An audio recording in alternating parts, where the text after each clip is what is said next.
बोलती है कि ये कामयाब हो गया है। तो मेरा जीवन अभी सरल चल रहा है, कोई समस्या नहीं है, लेकिन और आपकी वीडियोस के माध्यम से ये भी समझ आ गया कि शिखर पर चढ़ के बहुत कुछ मिल नहीं जाना है, हम अभी पूरे हैं। लेकिन फिर भी भीतर से एक आवाज़ ये आती है कि उस शिखर को छू कर आ जाओ। तो अब उस शिखर तक पहुंचने में जो मेहनत लगेगी, मैं उस मेहनत करने से भी डरता नहीं हूँ। मैं मेहनत करूँगा, पहुंच भी जाऊँगा। लेकिन वो आवाज़ क्यों आ रही है और वो क्या आवाज़ है? नहीं, थोड़ा यहाँ पर भ्रम हो रहा है। मैंने ये नहीं कहा है कि जैसे हो पूरे हो। मैं तो बार बार याद दिलाता हूं कि अधूरे ही हो। मैं बस ये कह रहा हूं कि अधूरेपन का सही इलाज करो। वहां जाओ जहां अधूरापन मिटता हो। जिन सांसारिक शिखरों की तुम बात कर रहे हो, अगर वहां जाने से तुम्हारा अधूरापन मिट जाता है तो वहां जरूर जाओ।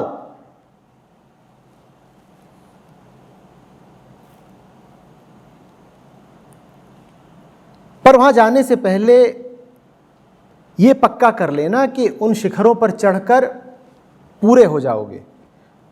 नहीं तो शिखर पर चढ़ने की लंबी यात्रा करोगे, थक भी जाओगे, समय भी लगा दोगे, संसाधन लगा दोगे, और फिर शिखर पर चढ़ने के बाद पाओगे कि बात जस की तस है, इतनी मेहनत भी कर ली, पाया भी कुछ नहीं।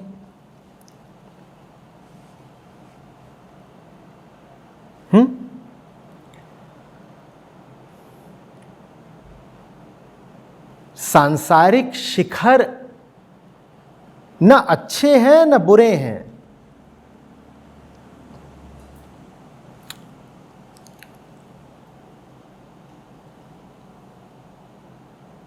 असली बात यह है कि तुम्हें क्या चाहिए।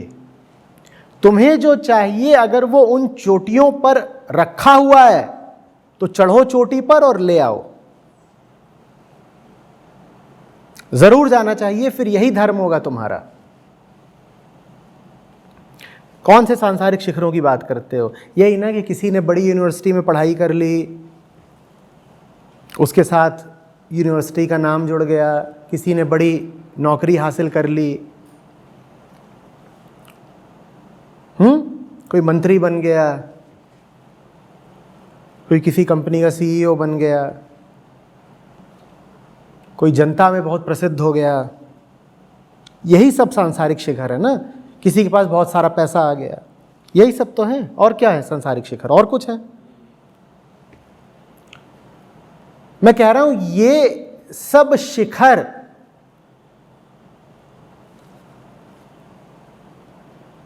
ना अच्छे हैं ना बुरे हैं। बात सारी ये है कि क्या इनको पाने से तुम्हारी प्यास बुझती है? अगर बुझ रही है तो पाओ, और बिल्कुल आवश्यक नहीं है कि वहां प्यास नहीं ही बुझेगी। जिस तरह से यह नियम नहीं बनाया जा सकता कि पैसा या प्रतिष्ठा तुम्हारे मन को तृप्त कर ही देंगे, उसी तरीके से ये नियम भी नहीं बनाया जा सकता कि पैसा और प्रतिष्ठा बेकार की चीज है। कौन जाने तुम्हारी आध्यात्मिक यात्रा में ही पैसे का कुछ स्थान हो, कौन जाने। बिना छानबीन करे, बिना प्रश्न पूछे क्यों निष्कर्ष निकाल रहे हो? जो आदमी पैसे के पीछे भाग रहा है, उसने बिना जिज्ञासा करे निष्कर्ष कर लिया है कि पैसे से तृप्ति और मुक्ति मिल जाएगी, है ना। और दूसरी ओर तथाकथित आध्यात्मिक प्राणी है जिसने बिना जिज्ञासा करे बिना खोजबीन करे निष्कर्ष कर ही लिया है कि पैसा, प्रतिष्ठा, ये सब तो बेकार की बातें हैं, इनसे कुछ मिलना नहीं है। दोनों बराबर के दोषी हुए ना। दोनों को ही नहीं पता कि उनकी स्थिति क्या है और अतः उनकी आवश्यकता क्या है, दोनों ही नहीं जानते।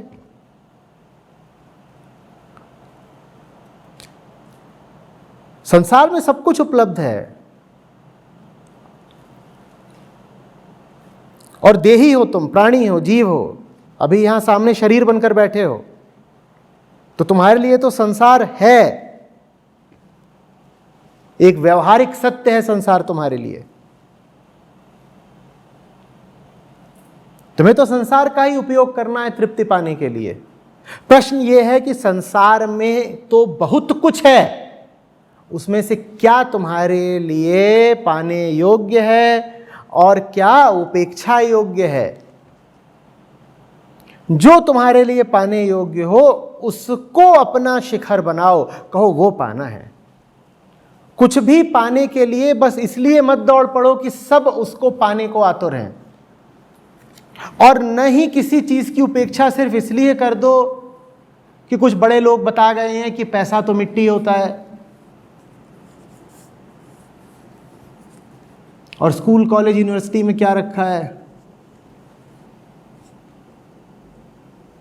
सांसारिक ज्ञान की कोई कीमत नहीं है। तो इन सुनी सुनाई बातों के आधार पे तुमने कह दिया ना, दुनिया के शिखर तो सब व्यर्थ है, हमें दुनिया से कुछ लेना देना नहीं।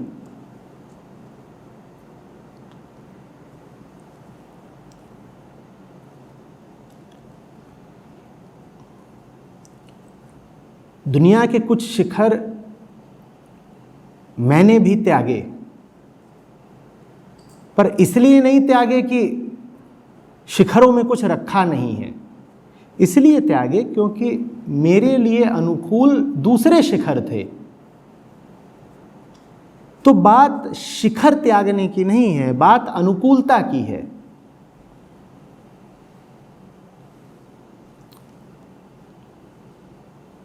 समझ में आ रही है बात?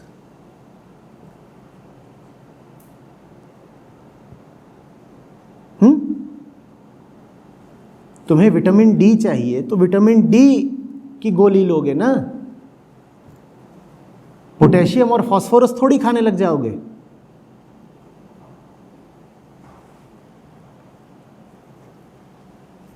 अब तुम्हारे सामने कोई पोटेशियम, फास्फोरस की गोलियां लाके रख दे और तुम उनको त्यागो, तो इसका अर्थ क्या ये है कि तुमने सब प्रकार की दवाइयां और गोलियां ही त्याग दी हैं? नहीं, इसका अर्थ ये है कि तुम कह रहे हो मुझे मेरे अनुकूल दवाई ला कर दो। बात अनुकूलता की है, बात साम्यकता की है। मेरे लिए क्या उचित है मुझे वो ला कर दो ना। कोई हो सकता है ऐसा जिसके लिए यही उचित हो कि वो पैसा ही कमाए, ठीक है पैसा कमाए, पर बहुत सारे लोग ऐसे भी हैं जो व्यर्थ ही पैसा कमाए जा रहे हैं। अब वो जो पैसा कमा रहे हैं उससे उन्हें कोई लाभ नहीं होना है, कुछ लाभ अगर होना भी था तो हो चुका, अब उत्तरोत्तर लाभ और नहीं होगा, इंक्रीमेंटल गेन अब बचा नहीं है।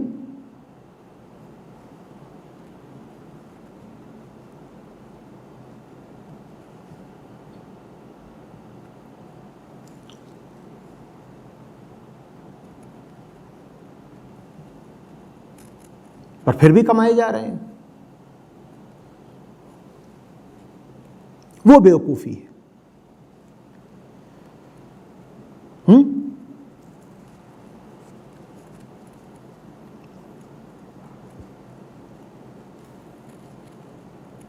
ये ऐसी सी बात है कि विटामिन डी चाहिए था तुम्हें, उसका तुम्हें कोई होश नहीं,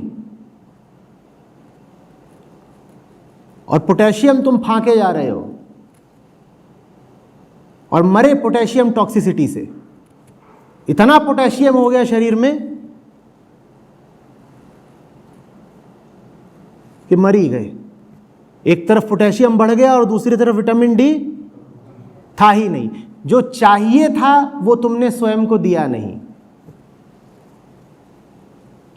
जिसकी अब कोई विशेष मांग नहीं थी उसको तुम अर्जित करने में लगे रहे। क्या इसका अर्थ यह है कि पोटेशियम की शरीर में कोई उपयोगिता नहीं है? पोटेशियम की उपयोगिता जितनी है उतना तुम्हारे पास उपलब्ध पहले से ही है, और क्यों अब फांक रहे हो? और इस वक्त तुम्हें जिस चीज की कमी है, इस वक्त तुम्हारे लिए जो आवश्यक है उसकी ओर तुम ध्यान नहीं दे रहे।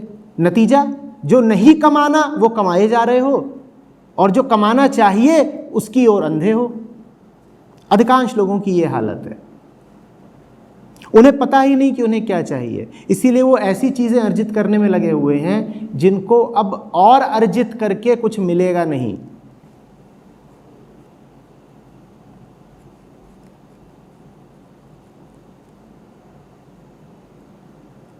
बल्कि नुकसान हो जाएगा। और जो तुम्हें नहीं चाहिए उसको तुम जितना अर्जित करोगे उतना ज्यादा तुम अनदेखा करते रहोगे उसको जो तुम्हें चाहिए। जीवन है ही इसीलिए कि तुम शिखरों पर आरोहण करो। शिखर प्यारे हैं, ऊंचाइयों पर जाना है, सब पर्वतों को लांघ जाना है, पर सही शिखर पर जाना है। अध्यात्म ये नहीं सिखाता कि नीचे रेत में, मिट्टी में, घाटियों में ही लौटते रह जाओ। अध्यात्म बिल्कुल सिखाता है कि ऊंचे से ऊंचे शिखर को जीत लो। तो कोई ये ना कहे कि अध्यात्म का मतलब है कि जितने सांसारिक शिखर हैं इनको त्याग देना है, इनसे तो कोई रिश्ता नाता ही नहीं रखना ना। अध्यात्म कहता है कि शिखर जीतना है, लेकिन अध्यात्म कहता है कि सही शिखर जीतना है। तो आलसी बनने की या भगोड़ा बनने की शिक्षा नहीं देता अध्यात्म।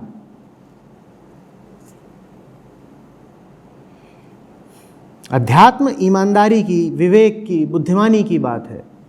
मेहनत करो पर सही दिशा में करो। मेहनत करो और सही दिशा में करो। मेहनत तो जरूरी है ही,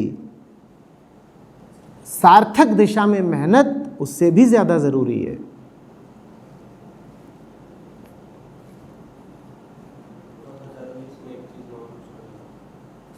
हमने अपने अनुकूल ईमानदारी से एक सार्थक शिखर चूज कर लिया, उसमें बहुत मेहनत करी कई सालों तक, लेकिन सफलता उसमें नहीं प्राप्त हुई, तो फिर एक बेचैनी आ जाती है मन में कि जो हमने अपना ईमानदारी से लक्ष्य बनाया था वो भी हम पूरा नहीं कर पाए। उस सिचुएशन में समझ नहीं आता। लगे रहो, लगे रहो। उसकी भी ज़्यादा लिमिट है। वो लक्ष्य ऐसा नहीं हो सकता कि उसमें 4 ही बार प्रयास की अनुमति थी, तुम कहो कि नहीं 4 अटेम्प्ट तो पूरे हो गए, या कि उसमें उम्र सीमा बंधी हुई थी, तुम कहो अब तो एज लिमिट क्रॉस हो गई।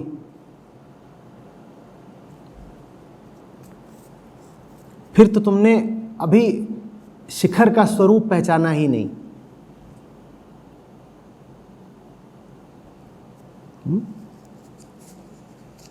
बात को थोड़ा व्यापक तरीके से लेना सीखो। किसी नौकरी की कोशिश कर रहे थे तो तुम्हें वो विशिष्ट नौकरी ही थोड़े चाहिए थी, तुम्हें चाहिए था मेहनत करने का, उद्यम करने का एक सार्थक मौका, एक ऐसा पायदान जहां से तुम कोई सार्थक काम कर सको। वो कोई जरूरी है कि किसी एक पद विशेष से ही मिले तुम्हें। वहां उम्र पूरी हो गई है तो कहीं और कोशिश करो। और नौकरी किसी से मांगने की क्या जरूरत है? अपने लिए खुद ही पैदा कर लो नौकरी, कौन रोक सकता है तुमको।